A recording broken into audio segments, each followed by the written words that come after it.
Well, I'm starting another project, another budget rifle project. My previous one was pretty fun. Decided this time to go with the Thompson center compass. I've heard some pretty good things about it, and the price was right. They had a pretty decent rebate going on, and I think it still is at the time of this shooting. Went with the Thompson center compass, and I've always wanted to try the 6.5 Creedmoor rounds. So that's what I got. I got the compass 6.5 Creedmoor.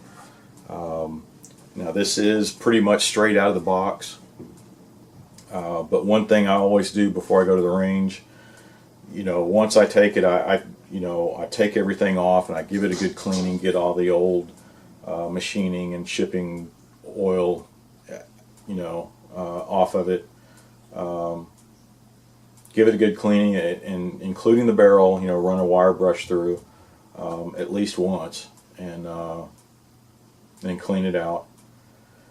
And what else? When I remount, I make sure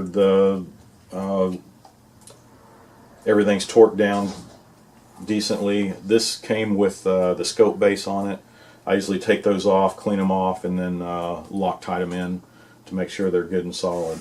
So that's all I've done to this so far. I've prepped it for the range, and I mounted this scope. You've probably seen this before on some of my other videos. This is the Redfield TAC MOA. Nice little scope. The rings I just had lying around. You can see they're pretty high. So I'll be replacing it.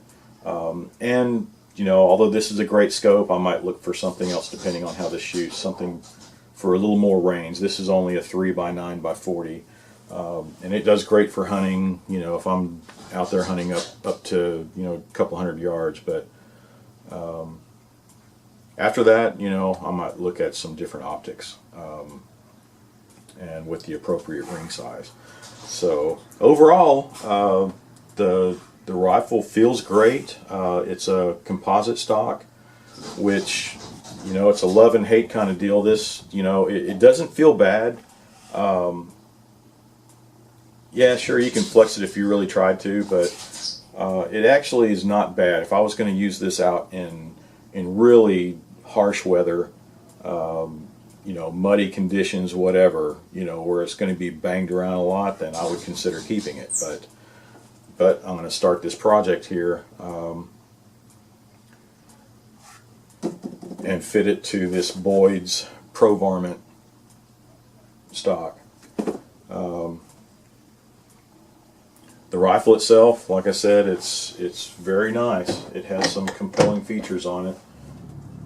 The barrel is 5R rifling on the barrel, and it's even threaded, which I thought was great.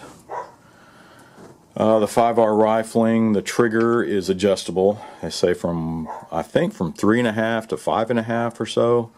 And that's one thing I also did, when I took it apart and cleaned it all out. I made sure I got it low as I can, and it feels around 3.5, maybe 4. But after I take it to the range for these first shots, I'll probably go in and maybe I'll try to polish the sear or something, and that would kind of lighten it up. But it's not a bad trigger. It doesn't feel too bad. It has 3-position safety. The adjustable trigger, the 5R rifling, and the threaded barrel I thought was fantastic. And after I take it to the range after the first shots, I'm going to fit this for this Boyds Pro Varmint stock. Has a good feel to it. I've already started to prep this. I've already drilled out to mount the pillars, which we now offer on our website already. So I think it's ready to take the first shots at the range.